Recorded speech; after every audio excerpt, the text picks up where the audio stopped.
السلام علیکم ورحمۃ اللہ وبرکاتہ۔ سامعین، دنیا کے اندر ایسی کئی شخصیات ہوتی ہیں کہ جو دوسروں کے لیے مشعل راہ بن جاتی ہیں۔ وہ اپنے اخلاق، اپنے کردار اور اپنے اوصاف کی بنا پر دوسروں کو انسپائر کرتے ہیں، اس لیے کہ ان کے اوصاف، ان کی ذات اور ان کی بات اپنے اندر کچھ اس طرح کا اثر رکھتی ہے کہ دوسرے لوگ ان کو اپنا آئینہ اور ان کو اپنا آئیڈیل بنا لیتے ہیں، پھر زندگی کے سفر میں انہیں دیکھ دیکھ کر اپنی راہیں ہموار کرتے ہیں۔ ایسی بااثر شخصیات میں سے سب سے بڑی بااثر شخصیت جناب امام الانبیاء خاتم النبیین حضرت محمد صلی اللہ علیہ وسلم کی ذات گرامی ہے۔ آپ صلی اللہ علیہ وسلم کی شخصیت اس قدر بااثر ہے کہ آج دشمن بھی آپ صلی اللہ علیہ وسلم کی تعریفیں کرتے ہیں۔ دشمن اپنی کتابوں کے اندر بھی آپ صلی اللہ علیہ وسلم کی تعریفیں لکھتے ہیں۔ یہی وجہ ہے آج دنیا کی بااثر شخصیات میں سے آپ کا اسم گرامی سر فہرست ہے، اور یہ فہرست مسلمانوں نے تیار نہیں کی بلکہ یہ تیار کرنے والے کافر ہیں۔ آپ کے بعد آپ کی جماعت صحابہ کرام اجمعین رضی اللہ تعالی عنہم تھے کہ آپ نے اپنے صحابہ کرام کی تربیت اس طرح کی تھی کہ آپ کا نقش، آپ کے اوصاف کا نقش آپ کے صحابہ کی جماعت میں منتقل ہو گیا تھا، جس کی وجہ سے آج صحابہ کرام میں سے ہر ایک صحابی رضی اللہ تعالی عنہ کی زندگی کو اگر ہم پڑھیں تو ہمیں رہنمائی ملتی ہے، ہمیں اس سے عزت، غیرت اور حق پرستی ملتی ہے۔ یہی وجہ ہے اور یہی وہ اوصاف ہیں کہ جو کسی انسان کی زندگی کو بدلنے کے لیے راہیں ہموار کرتے ہیں۔ اور اگر ہم اس کے بعد دیکھیں تو ایسی کئی شخصیات ہیں کہ جنہوں نے لوگوں کی زندگی کو بدلا اور لوگوں نے ان کو پڑھ کر، ان کی مجالس کو اختیار کر کے اپنی زندگی کی راہیں ہموار کی اور اپنی زندگی کے سفر کو آسان کیا۔ آج میری گفتگو کا عنوان ڈاکٹر علامہ محمد اقبال رحمۃ اللہ علیہ کی شخصیت ہے۔ آپ کی شخصیت بھی ایک بااثر شخصیت تھی کہ آج بھی آپ کے کلام کو پڑھنے والا اپنی زندگی کے سفر کو بامقصد بنا لیتا ہے، اپنے اندر تبدیلی لے آتا ہے اور اپنے اندر قوت پرواز پیدا کر لیتا ہے اور خود کو ایک خود اعتماد شخص بنا لیتا ہے۔ اس کی بنیادی وجہ کہ اقبال کو پڑھنے والے کی زندگی کیوں بدل جاتی ہے، اس میں اقبال کی شاعری اور اقبال کے کلام کو دخل ہے، اس لیے کہ اقبال کا کلام اور اقبال کی شاعری دوسرے شعراء کی بنسبت ممتاز ہے، اس لیے کہ اقبال کی شاعری کے اندر چند ایسی خصوصیات ہیں کہ جو اقبال کے کلام اور اقبال کے سمجھنے والوں کے اندر تبدیلی لے آتی ہیں۔ مثلاً سب سے پہلے اقبال کی ایسی بڑی خصوصیت کہ جو اقبال کے پڑھنے والوں کے اندر چینجنگ اور تبدیلی لے آتی ہے، وہ اقبال کا فلسفہ خودی ہے کہ اقبال کے اشعار کے اندر خود اعتمادی کا درس ملتا ہے، جس کی وجہ سے اقبال کو پڑھنے اور سمجھنے والا ایک خود اعتماد انسان بن جاتا ہے، ایک منزل سے بڑھ کر دوسری منزل کی تلاش میں نکل جاتا ہے،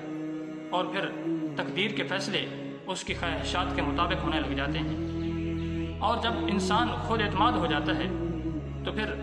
خدا بندے سے پوچھتا ہے کہ بتا تیری رضا کیا ہے۔ اور دوسری وہ خصوصیت کہ جس کی وجہ سے اقبال کے کلام کو پڑھنے والا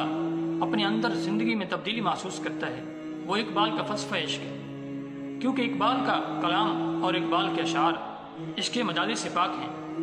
بلکہ اقبال اپنے اشعار کے اندر عشق حقیقی کا درس دیتے رہتے ہیں۔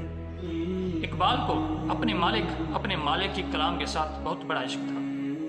اور آپ صلی اللہ علیہ وسلم کی ذات اقدس کے ساتھ بھی اقبال کے اندر عشق کوٹ کوٹ کر بھرا ہوا تھا۔ یہی وجہ ہے کہ اقبال کی شاعری کے بارے میں اگر یہ کہا جائے کہ اقبال کی بیشتر شاعری قرآن و حدیث کی تعلیمات کے مطابق ہے تو یہ بھی غلط نہ ہوگا۔ اور تیسری وجہ اقبال کا آئیڈیل ہے کہ جس کی وجہ سے اقبال کے کلام کو پڑھنے والا اپنی زندگی بدل لیتا ہے، اس لیے کہ اقبال نے اپنا آئیڈیل شاہین رکھا، اور شاہین میں بلند پروازی، تیز نگاہی اور خود اعتمادی ایسے اوصاف ہیں کہ جن کو اقبال اپنے نوجوانوں میں دیکھنا چاہتے تھے۔ اسی وجہ سے وہ بار بار اپنے نوجوانوں کو نصیحت کیا کرتے تھے کہ تو شاہین ہے، پرواز ہے کام تیرا، تیرے آگے آسماں اور بھی ہیں، نہیں ہے تیرا نشیمن قصر سلطانی کے گنبد پر، تو شاہین ہے بسیرا کر پہاڑوں کی چٹانوں میں۔ جب ایسے اشعار انسان پڑھتا ہے تو انسان کے اندر خود اعتمادی پیدا ہونا شروع ہو جاتی ہے، پھر انسان کی زندگی بھی بدل جاتی ہے۔ اور چوتھی خصوصیت جو اقبال کے اشعار کے اندر ہمیں ملتی ہے وہ اسلامی تہذیب اور اسلامی کلچر ہے کہ اقبال نے اپنی شاعری کے اندر اسلامی تہذیب اور اسلامی کلچر کو پروموٹ کیا ہے، کیونکہ اقبال خود مغرب کے تعلیمی اداروں کے اندر اپنی زندگی گزار چکے تھے، لیکن اپنی ایمانی طاقت کی بنا پر آپ مغرب کی تقلید سے بھی محفوظ رہے اور مغرب کی تبلیغ سے بھی محفوظ رہے، لیکن آپ دیکھ رہے تھے کہ آپ کے شاہین آج مغربی تہذیب کے دل دادا ہوتے جا رہے ہیں۔ اس لیے وہ بار بار اپنے نوجوانوں کو نصیحت کیا کرتے تھے، اپنی ملت پر قیاس اقوام مغرب سے نقل، خاص ہے ترکیب میں قوم رسول ہاشمی۔ اور اس کے علاوہ پانچویں وہ خصوصیت کہ جو اقبال کے کلام کے اندر ہمیں نمایاں معلوم ہوتی ہے اور جس کو پڑھ کر انسان اپنی زندگی میں تبدیلی لاتا ہے،